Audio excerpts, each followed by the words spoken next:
So in July, I took a week, went to Townsend, chill out a little bit, doing some hiking, planning. And I was looking at the calendar coming up in the fall, and I could see that once we got to Liberty at the lake, it was going to be really busy every weekend until we get to Christmas. And last weekend was no exception. So Friday night, I was with the football team over at Murray County, and then our students were out there at the rodeo, right? Yes, sir. They were working hard.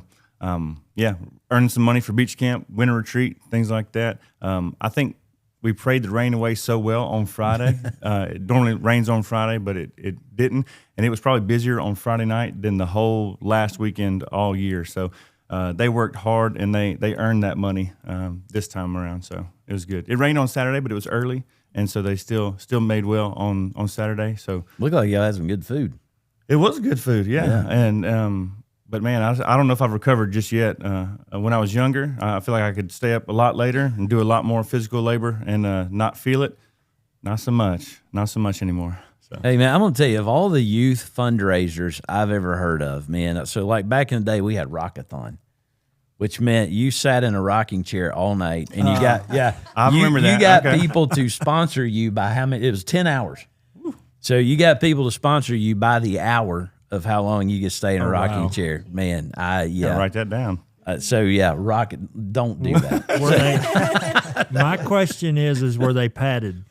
It was your right. You brought your own rocker. Yeah. Oh, yeah. okay. It was something. You better else. hope so after 10 hours. I'm gonna tell you what though, man. About 4 a.m., you talk about some ill pills sitting in those rocking chairs. That's kind of what's going on.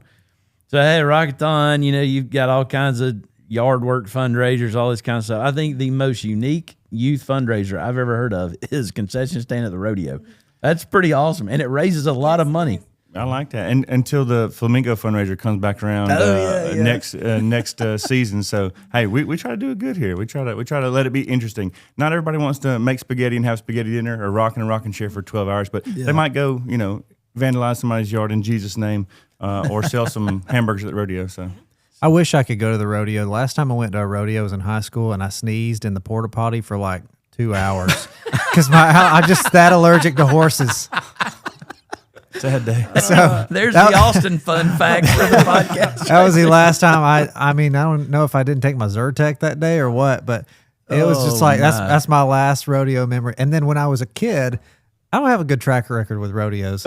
I'm realizing right now, I was a kid. I went up to the Ringgold Rodeo. It was like you could hear the PA from my house. That's how close I lived to it. And I was probably 7 or 8. And, they go around with like glow sticks and be like, buy your kid an overpriced glow stick or whatever. And so for whatever reason, my dad bought me one. It was a giant one, and I was just looking at it real close, and I cracked it, and the glow juice shot in my eyes. So he had to. I remember walking to the paramedic, like my dad leading me to the paramedic, and they had to flush my eyes in the back of an ambulance. Oh my goodness, man. There's a whole podcast episode right there. Just trauma experiences at the rodeo. Holy cow. Yeah. So Yeah, man. fun fact. Yeah, we when we were in Crossville, so my first pastorate was in Crossville, Tennessee. Morgan was little bitty, and they had a big rodeo in the Cumberland County Fairgrounds rodeo. And we thought, man, what a great night. Go to the rodeo, hang out with people at church. And they had the wagon races. Y'all seen this? Did they do that in Dalton? I've never been to the Dalton one because I'm always with the football teams. I saw none of the rodeo because I was doing lots of stuff. It were sounds cooking like stuff. it would be good money to watch. So they put there's 2 horses and then they're both pulling wagons and they race. I mean, it's really fast. Well, there was a very cataclysmic wreck really bad. I'm not going to describe all the things going on. I'm sitting there with my very young daughter and my wife and some people from the church in a very uncomfortable moment. I mean, it was brutal. So Wow. anyway, so maybe they got rid of that event in rodeos. But so Kylie being in Texas, they do a rodeo every Friday night in Fort Worth. I'd like to go see that, man. Wow. You see a big Texas rodeo. But anyway, enough rodeo talk. But a big thanks to Dalton Pro Rodeo for letting us do the concession stand. That is a big blessing to the church. So you also had a busy CR weekend. Yeah, so we took a group of 15 leaders to celebrate recovery training. and got refreshed and recharged, and just a great experience of just to pause, right? And that was kind of the idea of the whole conference is one thing that stood out to me. One of the speakers said that we make busyness an idol. And so he just talked about how we hit the pause button and spend more time with Jesus, and he can make us more productive in our busyness than we can just being busy by ourselves. And so just a lot of good stuff just to soak in, and you get to doing things in ministry, and you don't take the time to hit the pause button sometimes. Yeah. And it was a good refresher for us and our leaders. That was in Nashville? Yeah. Did y'all get any of the hot chicken? So they actually had food trucks come. One of them was hot chicken. Yeah, I guarantee you, one of them was Nashville hot chicken. Yeah. So Hattie B's. We didn't we didn't stay for the hot chicken. No, we had, there were several other groups there because our Celebrate Recovery connected with several other groups, and so several of us went and ate together and had a good time of fellowship. So it was good to catch up with a lot of people. Saw Corey Dixon there. Oh yeah, and their group, and then saw another group where we went and shared our testimony earlier in the year from Louisiana there, and got to fellowship with them. So it was a good time to catch up with people all across the country. Yeah, so yeah.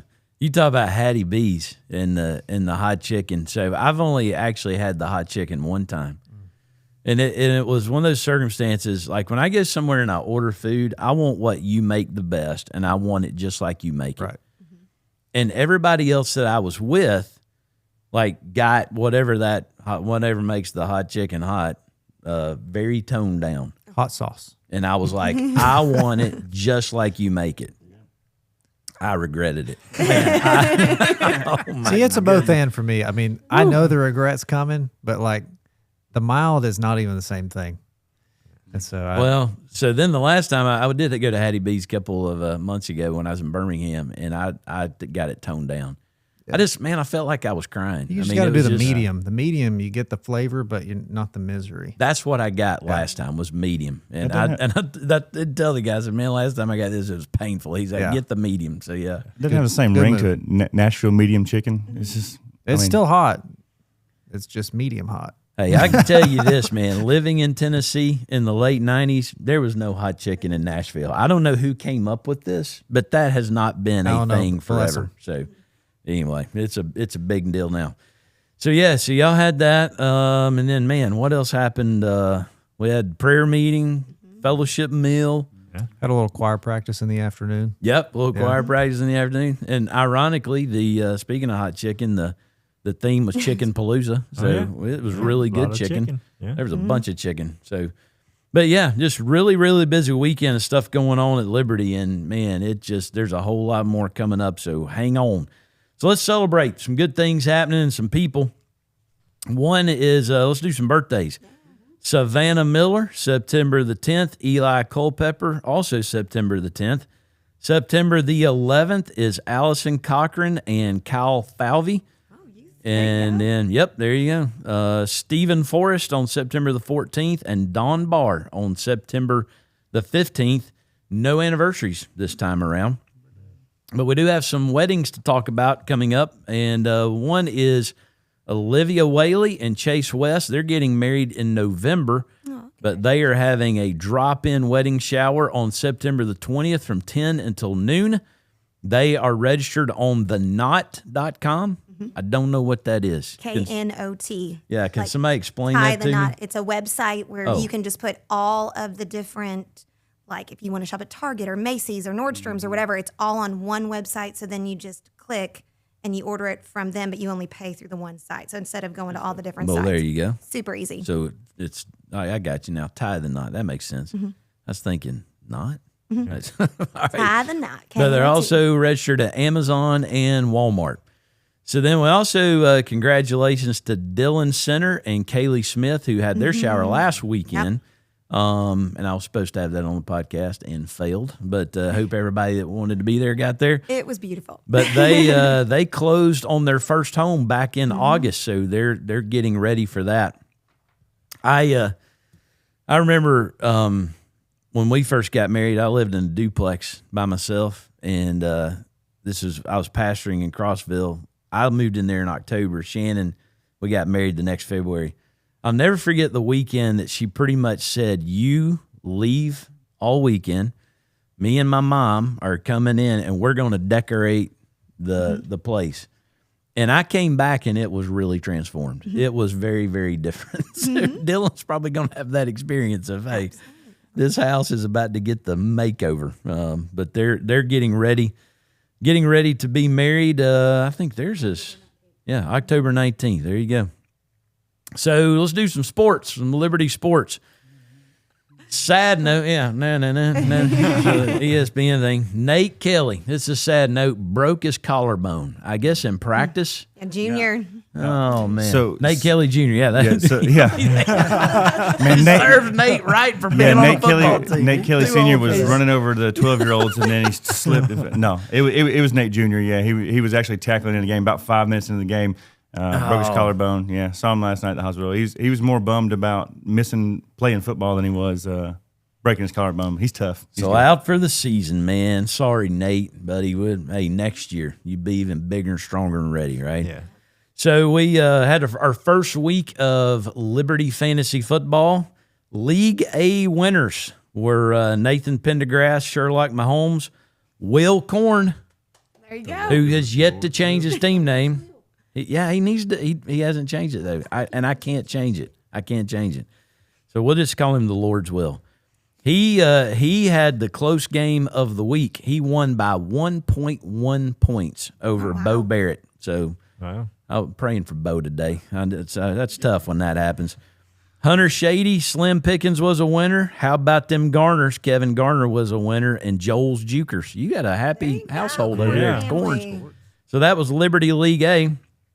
Liberty League B, Nathan Stanfield's My Cup Runneth Over You, Devin Smith's Mud Dogs, who was the high scorer in both leagues. Dylan Center was a winner.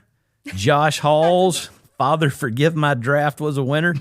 And Danny Miller's What's the Matter? He was a winner. Oh, he was? He won. Oh, go, honey. Good job. Now, let me ask this question. Did anybody notice a name missing on either of those lists? Yes. Brian Branham. Not a winner. Yeah. And I'm the only person in both leagues who has the greatest chance of winning, and I lost both games. Yeah, I heard you had a foul up with. Let me tell you what years. happened. Yeah. And I think this is your fault. Yeah. I heard it pray last about week. that. I heard it last week.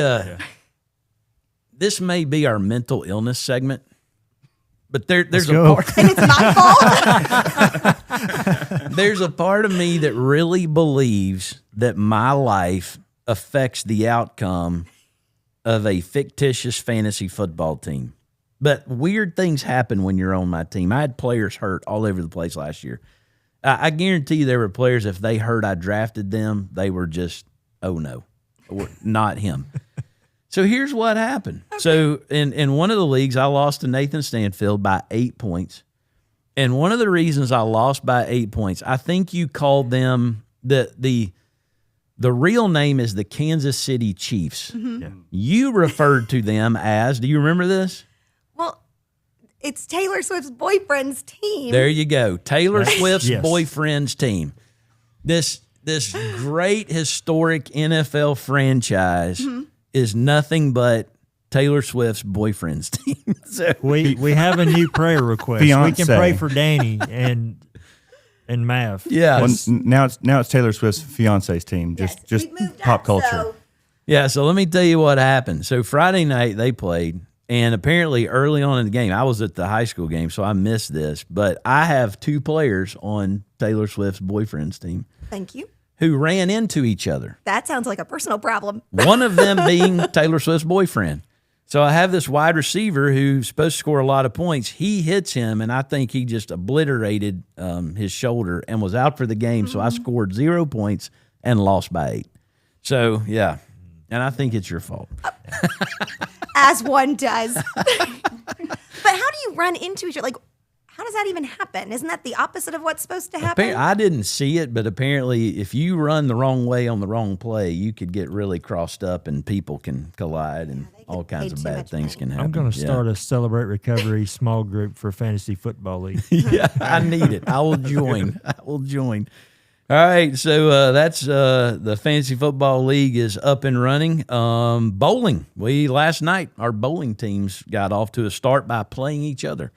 So we have a Liberty 1 and a Liberty 2 who bowled to a, listen to this, 2-2 split. They split their games, but overall there was a 2-pin differential, 2,446 to 2,444, giving Liberty 1 the close win. So is that the team with the blessed bowling That's what ball? I say. You played over something on Sunday. But this is the note I got from Jimmy Whaley. So Jimmy's on the winning team. Hey. And I blessed the ball, right? Yeah. He said everybody from Liberty 2 was trying to pick that ball up. And That's amazing. You're going to have like a line now every week. They're just going to come with a bowling ball. set of babies. Can you bless them? Let me bless your bowling ball. It's getting into Pope territory. I don't know if I Man. if So that anyway, lines up. they had a good time. But those bowling teams, Liberty 1 is Jeremy Poe, Mike Sparks, Chase West, Travis Glenn, and Jimmy Whaley with his blessed ball. Liberty 2 is David Lumpkin, Ronnie Jones, James Pilcher, and Gary Abraham, who desperately need a blessed ball, apparently. So week to week, we'll give you the scores from that. And then next week, the softball team starts. So, yeah, a lot of fun things happening with that. So, anyway, one of the things coming up September the 21st, y'all know there's all kinds of weird national like donut day. Mm-hmm. We get National 2 of those Sibling a year. Day. Yeah, sibling day, daughter day, son day, all that kind of stuff. Did y'all know that I think it's May the 14th is Dance Like a Chicken Day? Oh, nice. I'm happy to celebrate. I have chicken hats upstairs. Just Yeah. throwing it out there. So a lot of people don't know, though, that September 21st is National Back to Church Sunday. Yeah. So we are going to celebrate that on September 21st, 9:30. All life groups will have breakfast, and then 10:30 we'll have the worship service together. But think about somebody that you can invite, family, friend, maybe somebody you hadn't seen here at Liberty in a while, or maybe it hadn't gone to church at all in a while. But Back to Church Sunday is also going to have another little caveat to it. I talked about it a couple of weeks ago. Larissa Landowski came up to me at Liberty on the Lake and said, hey, if we started, because we did life group games at Liberty at the Lake, if we started the point system with Back to Church Sunday and built it throughout the year and culminated it at Liberty at the Lake, I thought it was a great idea. So Back to Church Sunday, by your attendance, I think all the classes now have like their attendance goals. Based on your attendance, maybe some other things that we throw in there, you're going to earn points. And Jody has come up with a really unique reason you're going to need these points as we go into this grand champion round at Liberty at the Lake in 2026 at August. Crazy. So tell them what you've come up with. I think this is going to be awesome. Well, one thing I've learned since moving here is how competitive so many people are. Oh, yeah. Some healthy, some not so healthy. But what I love is it's a great motivator. And we thought, okay, if everybody's going to be at Liberty at the Lake and here we have this giant pool, how can we use it? And so we were all kind of brainstorming, and we have thousands of boxes upstairs that we use just throughout for different things. And so one thing that we've done at camp before is we have built boats out of cardboard boxes. And so we thought, why not take this to the next level and have our life groups basically through their points be able to earn extra supplies to build boats that will float to get you across Liberty at the Lake. So all the teams will start with maybe 4 or 5 large moving boxes, a roll of duct tape, and a, what are they called? The knife thing. Utility knife. Thank you. I was looking at you. That was your cue, Scott. The knife thing that you use. And so every team will start that. But let's say, you want to volunteer for Fall Fest. Wink, wink, oink, oink. maybe you can earn some pool noodles or flotation devices or a tarp and so throughout the year, as you are getting involved and just really loving and leading, you'll get to be able to get more supplies to help make your float. Yeah. This is very Survivor. Like, dude, it's my theme all year. Like, this is where my head is all year. Even VBS is going to be centric to that too. So, nice. I was just sitting here thinking, okay, I'm picturing if I am guiding a cardboard box across, I'm not sure it floats. So the way you build it, get some stuff to float it, is by it's going to be points throughout the necessary. year. Okay. Because they were saying just from diving board to this end, she's like, good luck. And that was Miss Donna at Red Clay. And I was like, okay. And so, yeah, you're definitely going to want something. Because if you get like Nate Pendergrass into one of these boxes, Yeah. we'll see what happens. Hey, I guarantee you all 230 of me's going down. It'll be so funny. But then they'll get to vote on like their favorite decorating, maybe the boat's flag or the most likely to sink. And so it's just going to be another way to build stronger together at Liberty. Literally building a boat and then just building community. So I'm excited. That'd be awesome. It'll be really fun. It's good that they have to earn their stuff to float it across, because I feel like there's a bunch of cheaters in our church that would Go to Home Depot beforehand and be like, I got it. They would go and they would make sure that theirs made it across. Show But up if with you a have homemade to yacht. earn, If your life group boat shows up with an engine, yes, Pulled this from a Crown Vic. Crown Vic swap.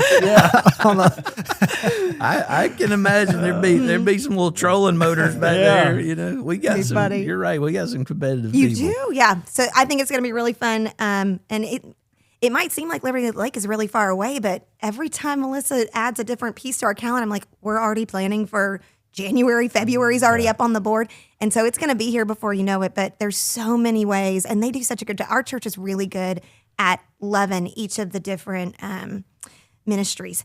And so I'm excited to see what they do, but also just to serve this year with everybody. So good way to get that. So think about that, man. You bring your Bible, you bring a guest, you read your Bible every day, you get a trolling motor for your life group boat, Hey, right? nice. think big. Gives you an advantage.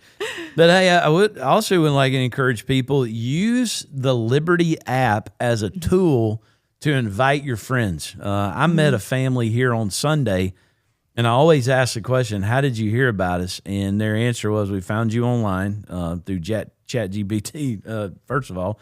But then I said something about the app. They go, oh, we already got it. We've been watching. We've been tuning in. But man, you can hand that to your friends. You can tell them about a sermon. You can tell them about a video. We're putting the Man Church videos on there right now. The Love Like This series is on there. There's a lot of good content that you can use to engage people in the church. And there'll be some stuff on there about Back to Church Sunday. So put that in people's hands and invite them to be a part of it. So, man, another thing that's been happening at Liberty is some things have been costly, right? We talked about that on Sunday night. So as we get into the next segment, I want to sit down with Scott and Melissa and just help everybody to understand. I know sometimes you talk about money, people don't want to hear that. But that's why we do Live at Liberty. It's very local to the church, so you can know what stuff is going on. And just to realize how much stuff costs, and we've had a bunch of stuff breaking this year. Oh, yeah. And, we're going to talk about this in the next segment, Live at Liberty. So here we go. So, hey, this may wind up being the most unpopular segment on Live at Liberty. So we're going to talk about giving a little bit, but, man, also talk about expenses. But that's why we do this, is so people understand why, we do things at Liberty. But we have had a good year in overall giving. We have. Been an increase, right? We're up from January to August of this year compared to January to August of last year. We're up 11% in giving. Mm-hmm. Man, and you think about that, boy, if you're up 5% in giving, if you're up 3%, people are pretty excited. But to be up 11% this year in our giving, we got a lot of new givers, we got a lot of new people. So those are all really, really good signs. Unfortunately, there's been a lot of things breaking around the church. So give us, I wanted Scott to come on here and Melissa to come on here and just to show people Man, we've got a great facility and a lot of good things here. And we're very, very blessed by the facility that we have. But we're kind of in a spot now that we've been in here 8 years. Yeah, so 7, 8 years. Yeah. Since 2017. Few things begin to kind of break down. So, Scott, you said on the podcast a couple weeks ago you got the stinky job when got the septic tank job, messed up. So when they pulled the lid off of it, it was just completely full. It's like I got to share that picture with the staff, and it's like, oof. But not to mention we have 4 septic tanks, not just one. Yeah. So, Yeah, boy, when you have to clean that thing out at home, it's expensive, but having 4. oh yeah. So yeah, it was like a $3,400 hit right there. And man, we've just, like, even from the beginning of the year, we've just, we've been limping things along, and finally they just give up. And so we've had, at the beginning of the year, we had ice maker break, which. So just take everybody through the list. Yeah. You've got what everything's broken and how much everything costs. Take them down through that list. So at the beginning of the year, we had an ice machine that Tim, bless his heart, been pecking the things back in. And Had a lot of duct tape on it, a lot of Band-Aids. Yeah, it looked so.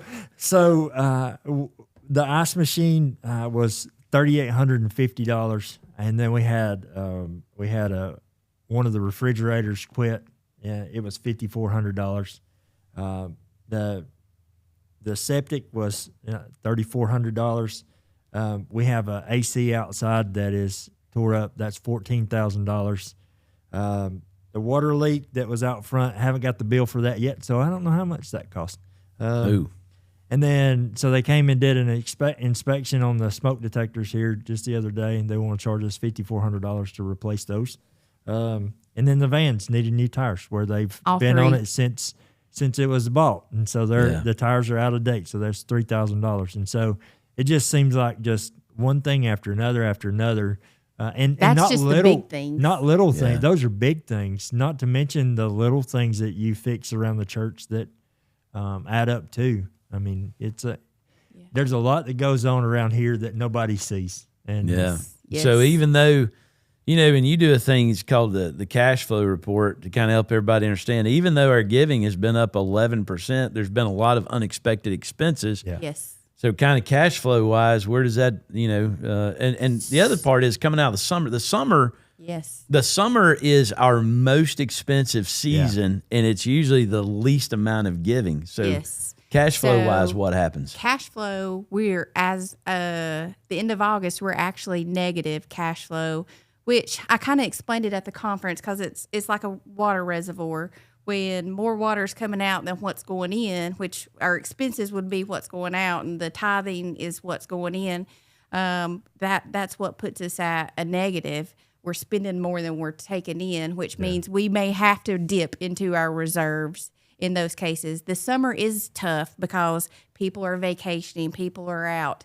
One big thing, and I made this point in conference, is even when you're not here, things still break. Oh, yeah. Even when you're not here, life groups that need books, the fellowship hall that needs supplies, everything else still goes on. So, we made the point about being consistent, because just because we're on vacation doesn't mean that everything else stops, or just because we're not here. So being consistent in our giving is huge. Yeah. So that helps us when things like this break and the cash flow does flip upside down.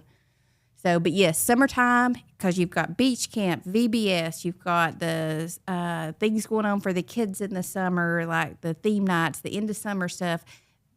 Like we kick it off with graduations. That all costs money for us to celebrate those big milestones. So yeah, it's a lot of cash going out in the summer.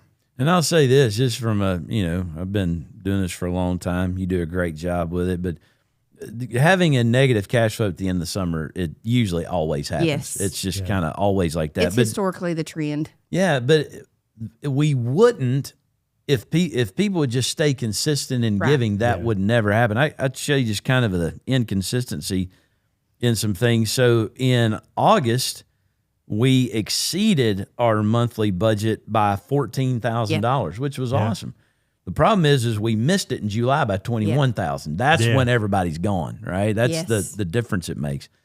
So, when we talk about the app or the website or all those ways that people can give, that consistency is just like you said, the church is still rolling, even though people are out of town and all that. And so, but we have had a lot of new givers this year. We're very thankful for that. There's some good trends of things going on, but there are some things breaking down. Yep. That it's hurt us here lately. And those things that Scott mentioned, those are things that needed immediate attention.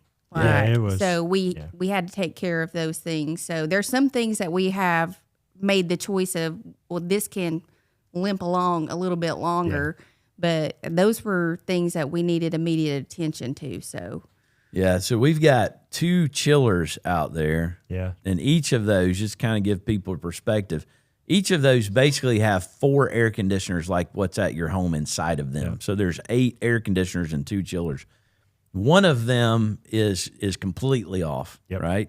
So we're good now, but you talk about needing immediate attention. If that other one goes down, we're going to need out the it'll be like in the 60s with the church fan. We'll be you preaching on hell that Sunday, right? So, man, but yeah, so it's $16,000 to fix one side. If the other side goes down, it's $32,000. And then last year, so we've got there are 13 units in the building that they all have fans. Well, last year one of those fans went down, and that one fan was $7,500 just for the fan because it's made of gold. Yeah, no, it's not. But it's $7,500. Right? Well, yeah, it's really, really expensive to have a great building like this. It is expensive to do things, and so just wanted to come on here, get Scott and Melissa on here. They do a great job doing what they do, but man, just to help everybody, it takes all of us just in that faithfulness and consistency in giving. So Austin's going to jump on here again real quick, tell you about another way you can get involved in Back to Church Sunday. And then I have got, do I have a question to answer for you on this episode of Live at Liberty. Man, it's about the sovereignty of God and free will of man, and that's above my pay grade, man. But I'm going to try my best to answer it. So stay tuned. Hey, I wanted to jump back on here really quick and just kind of give you an update on our Liberty Praise Choir that's going to be singing on Back to Church Sunday, September 21st. We've been talking about it a little bit in the services, and I've tried to send out email notifications and just updates and songs and all that good stuff to everybody that has said that they want to be involved or has been involved in the past. When we've done the praise choir ensemble at Christmas Eve last year, as well as Easter this past year. And just want to give you just a quick update that we had a really good practice on Sunday, this past Sunday at 3 o'clock. But I know several folks were out. Some weren't feeling well, some were recovering from not feeling well, and that's totally understandable. But I just want you guys to know how much I want you to be a part of this and how excited I am to kick this off. It's going to be an awesome once-a-month opportunity. And I really would encourage you, if you want to specifically be a part of the praise choir on Back to Church Sunday, to be at the next rehearsal, which is our last rehearsal before the Sunday of. So that's September 17th at 7:45 p.m. right after church, right after Wednesday night activities.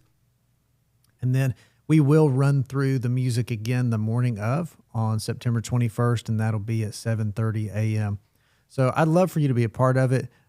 Just make sure that if at all possible, you can be at that rehearsal on the 17th, because that'll be really when we fine tune the band working with the praise choir ensemble. And it's going to be a great time. So I'm excited for you to be involved, and I'm excited to kick this off here at Liberty. Got another great question for you today, and it seems to be a topic that has come up a lot as of late in my conversations with different people around the church. But it has to do with God's sovereignty and free will. And so if I can summarize the question, it's kind of like this. People say if it's meant to be, it's meant to be. So how does the free will of man and God's sovereignty fit into things like, and then the person gives me kind of 3 applications of that idea. If it's meant to be, it's meant to be. One is the idea of a soulmate. You find that perfect person for you to love and to marry and to be with for the rest of your life.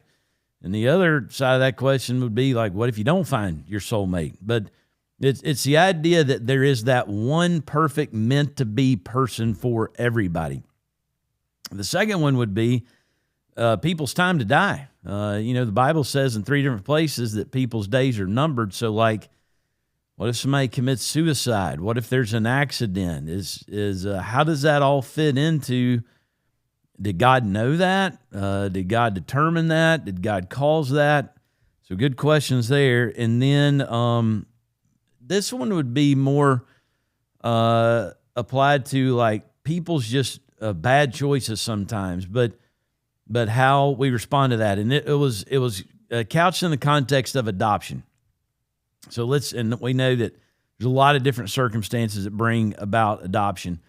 But let's say the circumstance is a person who is either taken from a home because of an abusive situation, and later on they're adopted by another family, or maybe it's a baby that was born into a drug-induced situation, and because of that, the mother chose not to raise the baby, gave that baby up, brought it to another family. And so, when you think about God's control over all things, did God cause that evil situation? So, those are really good questions. So this is not easy to answer. So without taking a 3-hour podcast here, let me try to answer these in a way that maybe will be sufficient enough for this, but maybe can guide you to where to dig in Scripture in some other places. So let's tackle the first one first.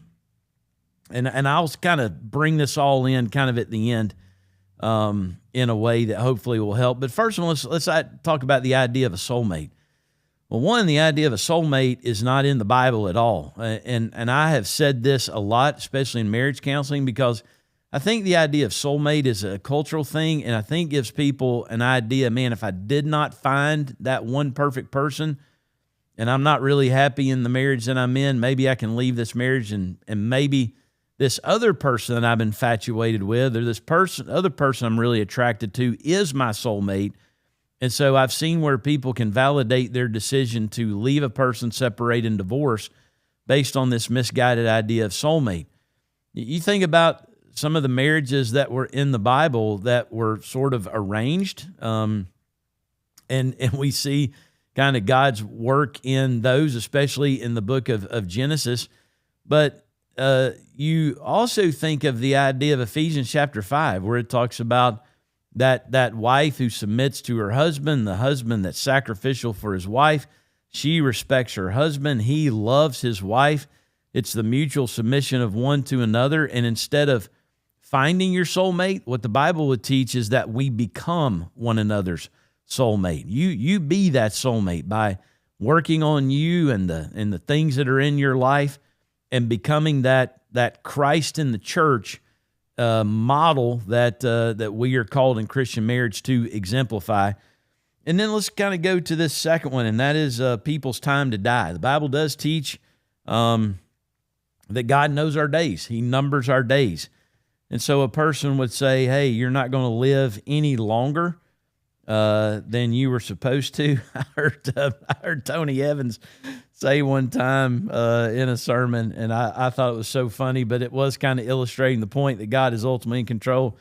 He said, man, you went on that diet and you got in great shape and you looked so good, and then you got hit by that train. And so he was just kind of saying, you did all this stuff to prolong your life, and you weren't going to live much longer anyway. But he was just saying that, hey, God is in control and he has our days numbered. And one of the Psalms that really reflects this is Psalm 139. And there he says, oh Lord, you have searched me and known me. You know when I sit down, you know when I rise up, you discern my thoughts from afar. So in other words, he says, God, you know everything about me. He says, you know the words before they come out of my tongue. You know the path for my life. He says, you hem me in behind and before. You lay your hand upon me. And he says, such knowledge is too wonderful for me. It is high, I cannot attain it. And then this is where he says, where can I go from your spirit? You know me and form me in my inward parts. He says, and then he says, this is where we get down to verse 16. He says, your eyes saw my unformed substance. In your book were written, every one of them, the days that were formed for me, when as yet there were none of them. And so he's saying, Lord, you know my days. And that, again, is reflected in other places in the Bible. And the thing whenever we talk about this, and this is the statement that I make, and a lot of people kind of look at me that kind of like a dog does when they don't quite get what you're saying. But I want you to think about this. Because God created the world, and God exists outside of time, and he exists outside of space, there is no space, there is no time without God creating it and ordaining it. Man has no free will outside of the sovereignty of God. So I know, think about that for a moment. But all those thoughts aside, let's talk about the real everyday experience.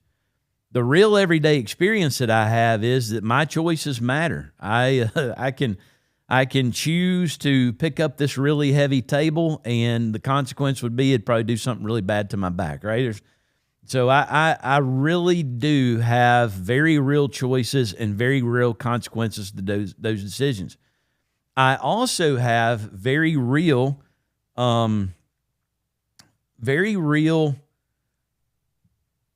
paths for my life. The Bible tells me that I can choose wisdom. If I choose wisdom, that's a blessed path, and that the Lord helps me on that path. And the Bible tells me that I can choose foolishness, and it'll bring about destruction in my life. And so that gets down to the question, well, what about the Lord knowing and numbering our days?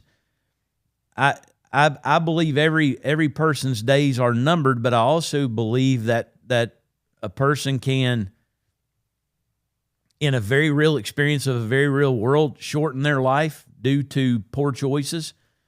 The Bible does kind of teach that it does imply that we can lengthen our life in a sense, that if we follow the Lord and we have His blessings, that there are choices that can lead to longer days and more fruitful days. How all of that really works in the scheme of it, I don't know, but it's my very real choices under the very real sovereignty of God. And so what we need to understand, and what this psalm is trying to inform us, is number one, it is good that that God is sovereignly in control, because He's a good God. He's a wonderful God. He wants you to live a fruitful life and to have wisdom in the life that He does give you. Some lives longer than others. He wants us to make the most of our days. And this is kind of where he sort of lands in this psalm because of this idea. A lot of people contemplate this idea, and I think it's the very westernized American reaction to this: because of the sovereignty of God, then why am I doing what I'm doing? And we kind of give up because we've made ourselves our own little gods. We think we are in control of the world, and we are in control of our own prosperity.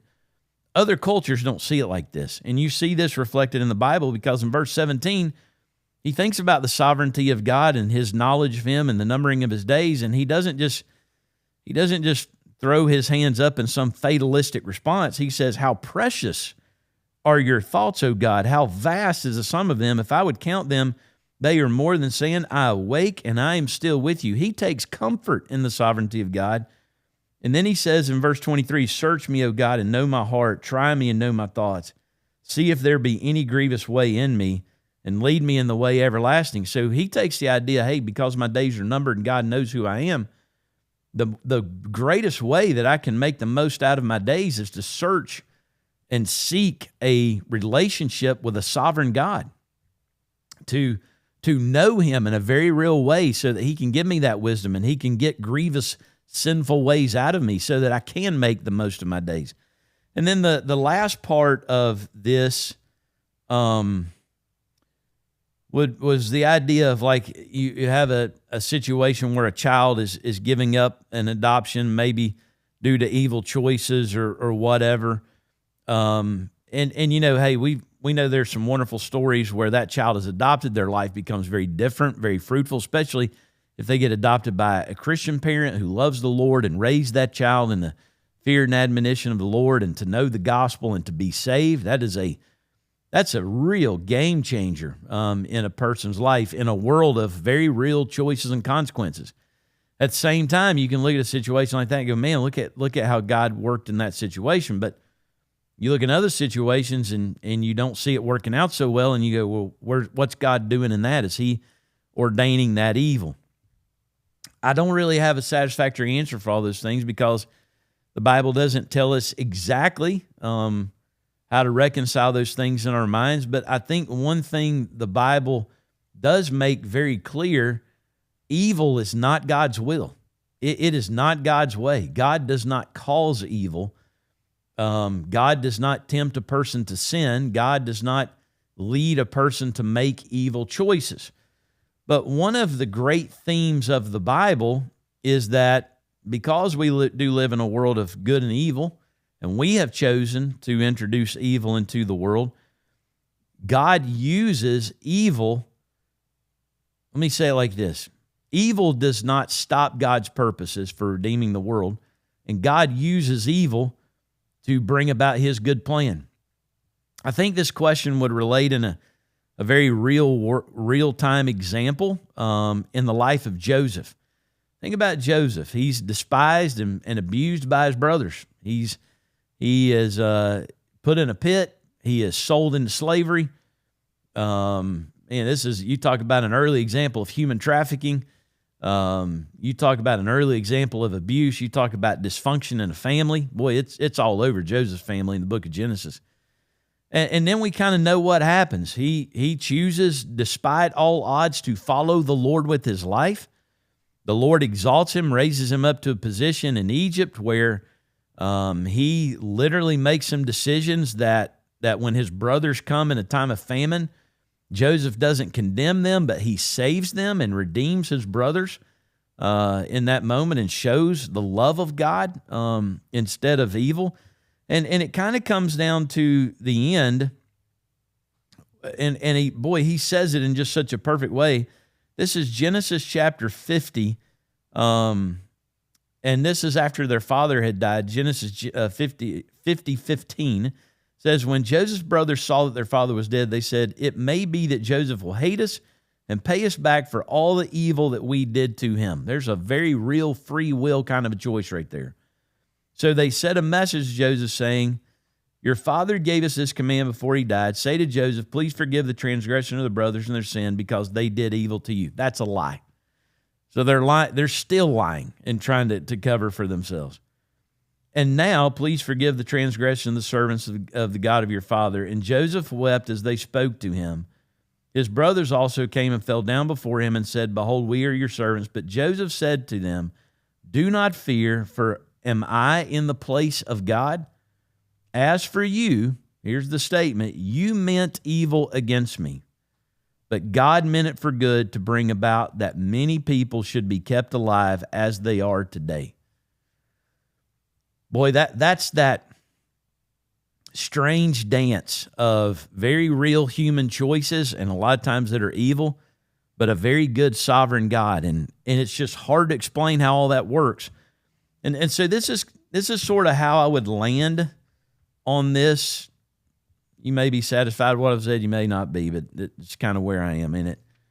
But I go to Romans 11 a lot of times because in Romans chapter 11, Paul has explained salvation and God's sovereignty and man's choice and how all of that works together for 11 chapters in the book of Romans. And then Paul, in the end of it, he just says, oh, the depth and the riches and wisdom and the knowledge of God. How unsearchable are his judgments and inscrutable are his ways. For who has known the mind of the Lord, or who has been his counselor? Who has given a gift to him that he might be repaid? For from him and through him and to him are all things. To him be glory forever. Amen. In other words, Paul just kind of throws up his hands and says, man, I can't understand it all, but I do know enough to know this. I need to worship this really good God who has a plan of salvation in a very evil world. And that is what's best for me. And I have a very real choice to do that. And so Paul just kind of worships the Lord. And I tell people that's kind of where we need to be. So when I was in seminary at Southern in Louisville, Kentucky, had an Old Testament professor named Daniel Block. And He did a lot of the study notes for the ESV study Bible. He's written a lot of commentaries. One of the most intelligent Bible scholars I've ever been around, but also one of the most gracious, humble, wonderful men that I've ever had the privilege to learn under. And when I was in seminary that time, this was in 1995, it's the first time I was really confronted by these things. And for the whole semester, it just really unwound me. And I was about to leave the seminary and go to pastor a church. And I just asked for a meeting for him. And I walked into his office and I sat down and I just shared with him just how torn I am in all these things. And I'll say this, Dr. Block is Reformed. He's a 5-point Calvinist. I'm not. I think all Baptists are Reformed, or not Reformed, but are Calvinist to a certain extent, Calvinistic to a certain extent. I don't have to get into all that today, but so I just kind of told Dr. Black, I don't know what to do. I don't know how to lead a church in light of this. I don't know how to answer these questions. And this is what he said.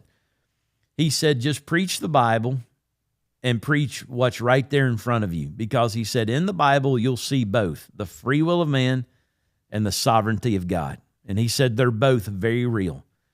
And basically, the Bible really doesn't explain sufficient for our mind in a way that we can grasp how it all works together. And I'll be honest with you, I think where Paul says these things are too wonderful for me, I think that's a pretty good place to land. Because if these things were not too wonderful and beyond us, would this God really be capable of saving people as devious and evil and scheming as we are, right? So Dr. Black just said, hey, man, believe both, preach what's right in front of you, because you will see in the Bible whosoever will, and you will also see in the Bible all the Father has given me, I will lose none. And he just kind of did his hands like this. And I thought, man, that's just a great picture of just how salvation works. I don't know where to land on all it all. I can't reconcile it all in my mind, but I know that's what the Bible teaches. And we have a very real choice in this world. We can either rebel against this sovereign God, and in the end, we will be crushed and suffer an eternal fate of separation from him forever. Or we can submit to this sovereign God. And by submitting, I'm not talking about just believing in him and not just saying I'm a Christian, but submitting is obedience and loving him and learning his ways and doing his will. And that results in salvation. And that's, he calls us to repent of our sin and turn to Jesus Christ for salvation. The sovereign God gives us a very real choice to do that.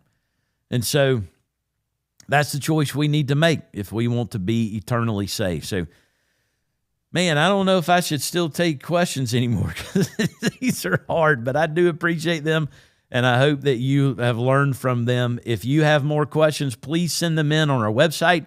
We kind of combined all of the places where you can submit content together and just put it on there and, put that question. But I always appreciate them, and I will try to answer them. So I'll see you next time on Live at Liberty.